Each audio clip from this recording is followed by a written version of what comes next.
სახელითა მამისათა და ძისათა და წმინდისა სულისათა ამინ. ცოტა ხნის წინ კონსტანტინოპოლში საკათედრო ტაძარში შესრულდა ერთობლივი ლოცვა, ეკუმენისტური ლოცვა ბართლომე კონსტანტინოპოლის და რომის პაპის მიერ. რა შეიძლება ითქვას ამასთან დაკავშირებით უკვე არაერთგზის უთქვავთ წმინდა მამებს და ჩვენც მათთან ერთად რომ ეკუმენიზმი ეს არის ერესთა ერესი, მწვალებლობათა მწვალებლობა. რომ ერთობლივი ლოცვა ერეტიკოსთან ეს არის უმძიმესი ცოდვა, რომელიც საეკლესიო კანონმდებლობით უმკაცრესად ისჯება. თვით იქამდე, რომ პირველ შემთხვევაში ხდება დაყენება ღვთისმსახურებიდან ასეთი სასულიერო პირის, ვინც ამგვარ ცოდვას მოიმოქმედებს, ხოლო შემდეგში კი განკვეთა. სამწუხაროდ მსოფლიო პატრიარქი არაფერს დაგიდებთ და კვლავ აგრძელებს ასეთ ქმედებებს. მისგან ეს არ არის პირველი შემთხვევა სამწუხაროდ. ბუნებრივია ჩვენ არ ვსიამოვნებს, როდესაც მსოფლიო პატრიარქზე ამას საუბრობთ, მაგრამ ეს არის ჩვენი ვალდებულება და მოვალეობა, რომ მრევლს აუხსნათ და გავაგებინოთ, რომ ეს არის დაუშვებელი. რადგანაც ამით ხდება ღვთის შეურაცხყოფა, ამით ხდება მრევლის დაბრკოლება, ამით ხდება გაუნათლებელი საეკლესიო თვალსაზრისით პირების პროფანაცია, რომ თითქოს ჩვენ ერთნი ვართ, თითქოს ჩვენსა და პაპისტებს შორის სხვაობა არ არის. მით უფრო რომ თვალთ მაგცურად ერთად წარმოთქვეს იქ სარწმუნოების სიმბოლო და რომ ასევე ღვთისმსახურების დროს იქ რომის პაპი დიპტიხში ღვთისმსახურების დროს იქნა პირველ ადგილზე მოხსენიებული და შემდეგ უკვე როგორც მათთა შორის უპირატესი და შემდეგ სხვა პატრიარქები. ეს არის გაუგონარი მკრეხელი, რომელსაც ჩადის სამწუხაროდ მსოფლიო პატრიარქი. და ჩვენ უფლება არ აქვს, რომ ასეთ შემთხვევებზე ხმა არ ამოვიღოთ. ეს არის ჩვენი მოვალეობა, კიდევ ვიმეორებ.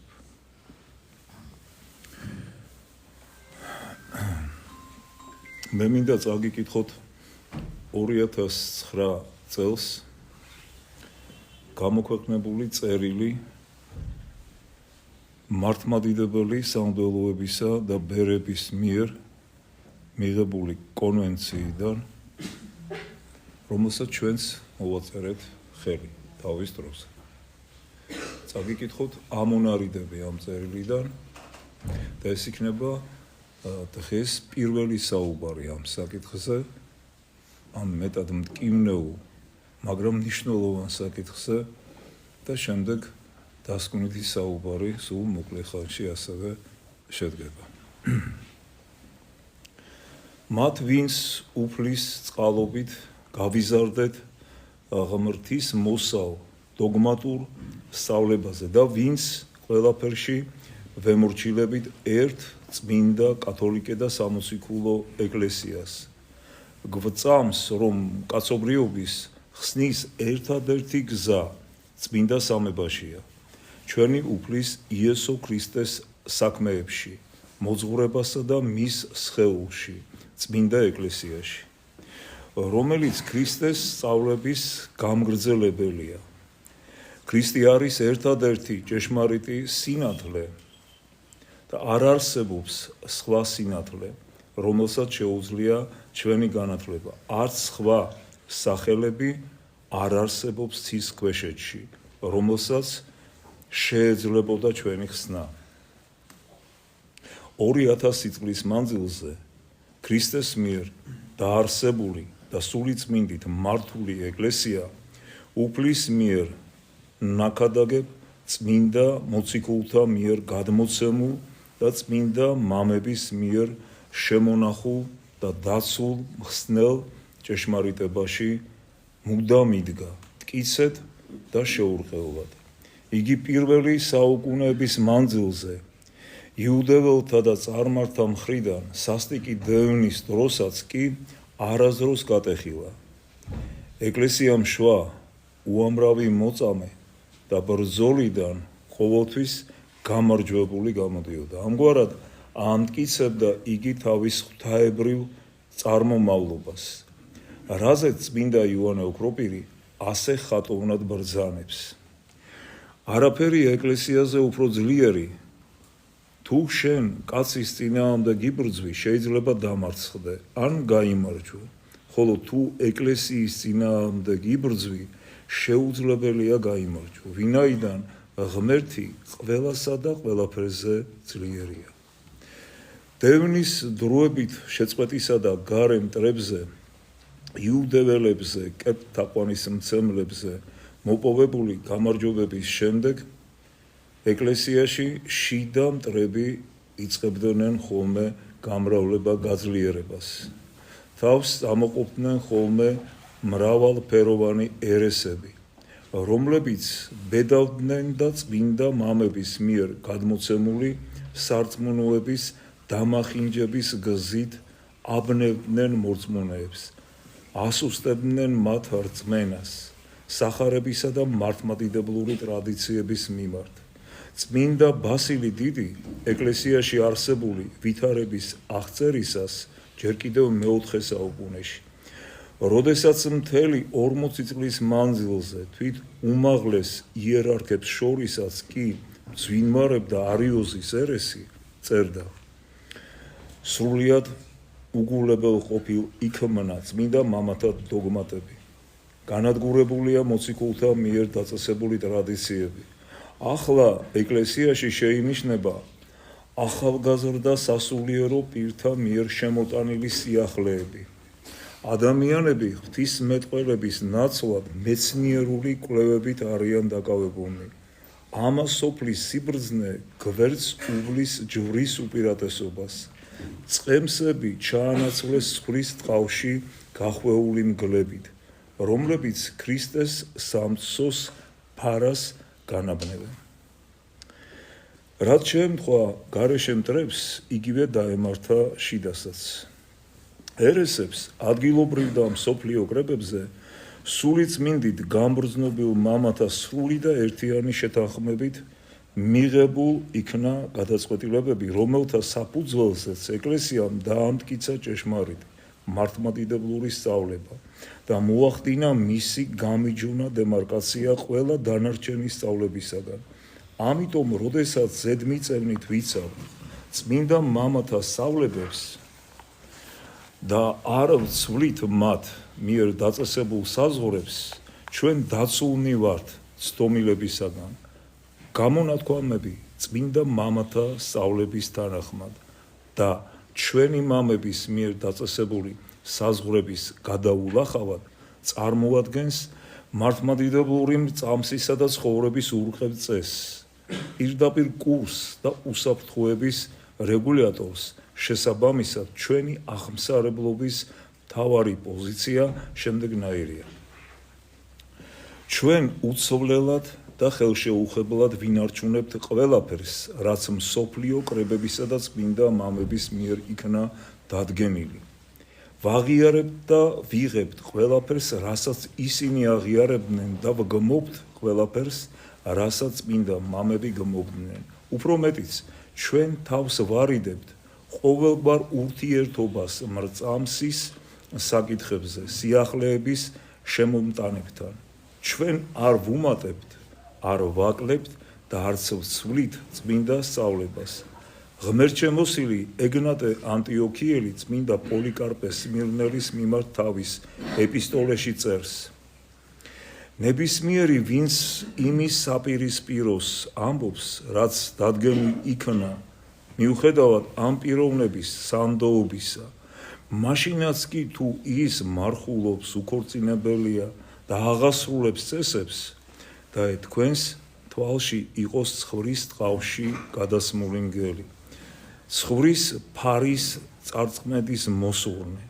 წმინდა იოანე ოქროპირი პავლე მოციქულის სიტყვების განმარტებისას თუ ვინმე გახარებთ სხვა რამეს, რაც არ გვიხარებია თქვენთვის, შეჩვენებულ იყავ შენიშნავს, რომ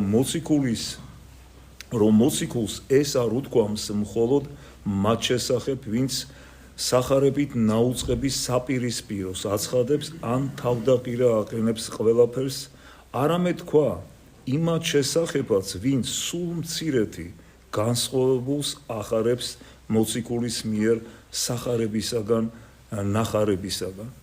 ჩურჩულითაც კი რომ წარმოთქვან რაიმე, მაშინაც და შეჩვენებულ იყვნენ. იკონოკლასტები საეკლესიო ტრადიციებისა და კანონების მოწინააღმდეგეთა წინააღმდეგ მიღებული განჩინების მეშვიდე მსოფლიო კრება კონსტანტინოპოლის სამღვდელოებას წერს.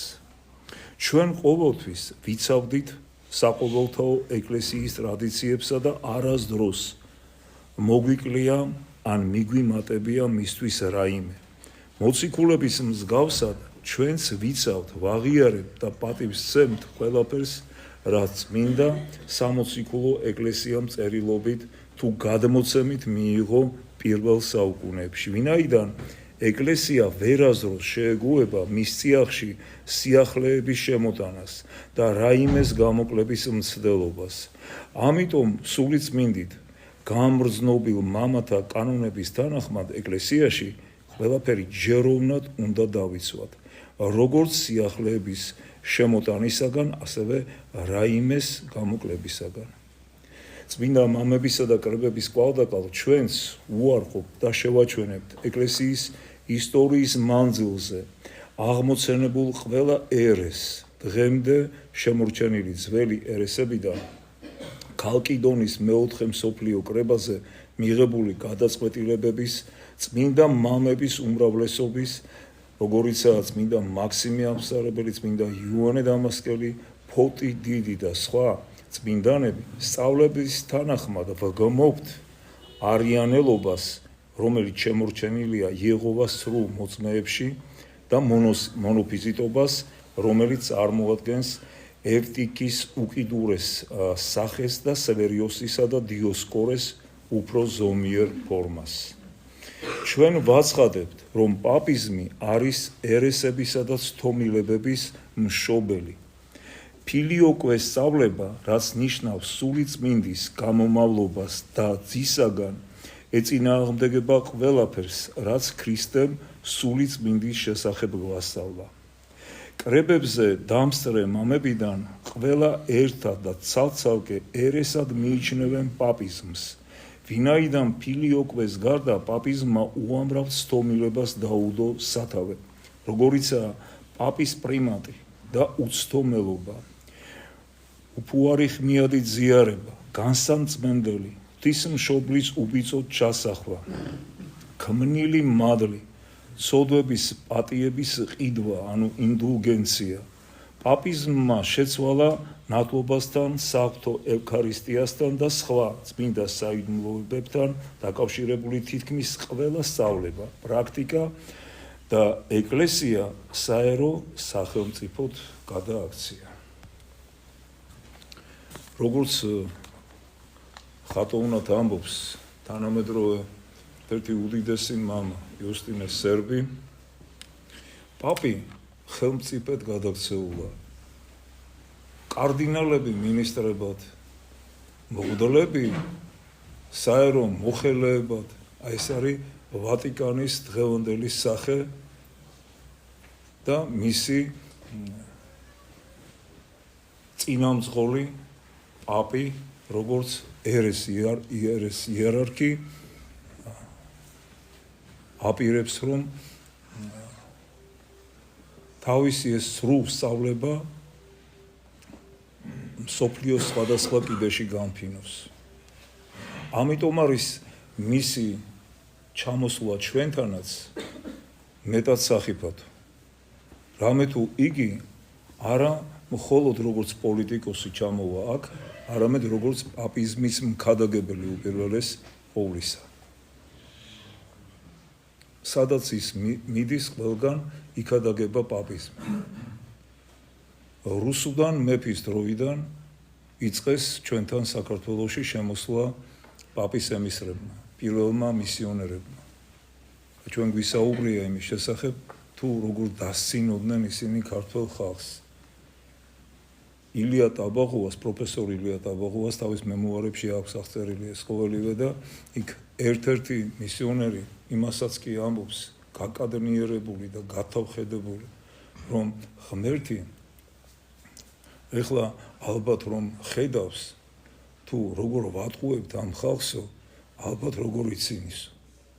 აქამდეც კი მივიდა მისი კადნიერება და ჩვენთან აქ საქართველოში პიეტრო დელავალე, კასტელი და სხვა ეს მისიონერები სიცრუის გამავრცელებლები საქართველოში ზოგიერთ ინტელიგენტს დიდ პიროვნებებად წარმოუჩენია ჩვენი ხალხისათვის და ასევე მე მახსენდება ესეთი შემთხვევა, როდესაც აქ საქართველოში ერთ-ერთი პირველი ჩამოსვლა იყო რომის პაპის, მაშინ იოანე პავლე მეორე იყო და სპორტის სასახლეში უნდა გაემართა მესა თავისი მსახურება, უნებრივია ჩვენ ეკლესია წინააღმდეგით ამას და ერთ-ერთი ცნობილი მსახიობი განგვიკითხავდა, არ მინდა ის სიტყვები გავიმეორო, როგორც ის მოგვიხსენიებდა, შეურაცხყოფას გვაყენებდა, ხოლო პაპს ასე წარმოაჩენდა ჩვენი ქართველი მსახიობი. კიდევ დამატებით ეპიტეტის რო თქვა, მიხვდებით და არ მინდა უბრალოდ გარდასულია. და პაპზე კი ამას ამბობს, შეხედეთ როგორი პიროვნება არისო, ნახეთ სუფთად გაპარსულიო, ესეთ იასამნისფერ მანტიაში მოსულიო და მე ამათ შეხედეთო და აი ასე განგვიკითხავდა და შეურაცხყოფას გვაყენებდა. ასეთი პროფანაცია თუნდაც საერო პირის, რომელიც ეკლესიის სწავლებაშიც კი ჩაუხედავია, დაუშვებელია. და სწორედ ამას ემსახურებოდა ის, რაც მოხდა კონსტანტინოპოლში ცოტა ხნის წინ. ძალიან ბევრმა თქვა, რომ ხედავ პაპმა მართლმადიდებლურად წარმოთქვა მრწამსიო. და თუ წარმოთქვა მართლმადიდებლურად, სწორედ ამაშია მისი თვალთნაკცობის უმაღლესი საზომი. აქაც იტყუილება. იმდენად თავხედია, ყველგან იტყუილება მისთვის არ აქვს მნიშვნელობა საზღვარი ჭეშმარიტებასა და სიცრუეს შორის წაშლილი აქვს. იმდენად თვალთმაქცია. ეს არის პაპიზმის დამახასიათებელი თვისება და სამწუხაროდ აი ეს თვისება ხელთ იპყრა დღევანდელმა მსოფლიო პატრიარქმაც, რომელმაც ასევე მხარი აუღა პაპიზმის ასეთ დამოკიდებულებას. მე მინდა კიდევ ერთხელ ყველას მოგმართოთ და გითხრათ მასთან დაკავშირებით, რომ ეს არის ჩვენი წუხილი, რასაც დღეს მსოფლიო პატრიარქი აკეთებს, ჩვენი წუხილი, მაგრამ არამც არ შეიძლება დადუმება ასეთ საკითხებზე და მხილება უნდა იყოს მეტად მკაცრი და უნდა ვიცოდეთ ჩვენ მართლმადიდებელმა ქრისტიანებმა ჩვენი ეკლესიის სწავლება და ის სიცრუე, რომელსაც პაპიზმი ამის ფონზე გადაგებს. ასე რომ კიდევ ერთხელ წმინდა მამებთან ერთად გავიმეორებთ, რომ პაპიზმი არის ყველაზე დიდი ცდომილება, სიცრუე. აი ისეთივე სიცრუე, როგორიც არის ევროკავშირი თავისი ცისფერი კომისრებით. ხო ყველა დარწმუნდა დღეს, როგორ ატყუილებენ ქვეყნებს, ხალხებს შეგიშვებთ, არ შეგიშვებთ, შეგიშვებთ, არ შეგიშვებთ და ეს ცისფერი კომისრები, აი მათი მსგავსია, უფრო ეს გასაგებად, იმიტომ მინდა ვთქვა, რომ შეიძლება ეკლესიური სწავლება ზოგიერთს არ ესმის, მაგრამ აი ეს ევროკავშირის მიგიღებთ, არ მიგიღებთ, ხო, გასაგებია უკვე ყველასთვის და აი ამაზე უარესია პაპიზმი. ამაზე უფრო მეტი სიცრუეა. ღმერთმა დაგვლოცოთ, გაგაძლიეროთ და ღმერთმა შეგვაძლებინოს ჩვენი ეკლესიის ღირსეული შვილები რომ ყოფილიყავით. გაიხარეთ.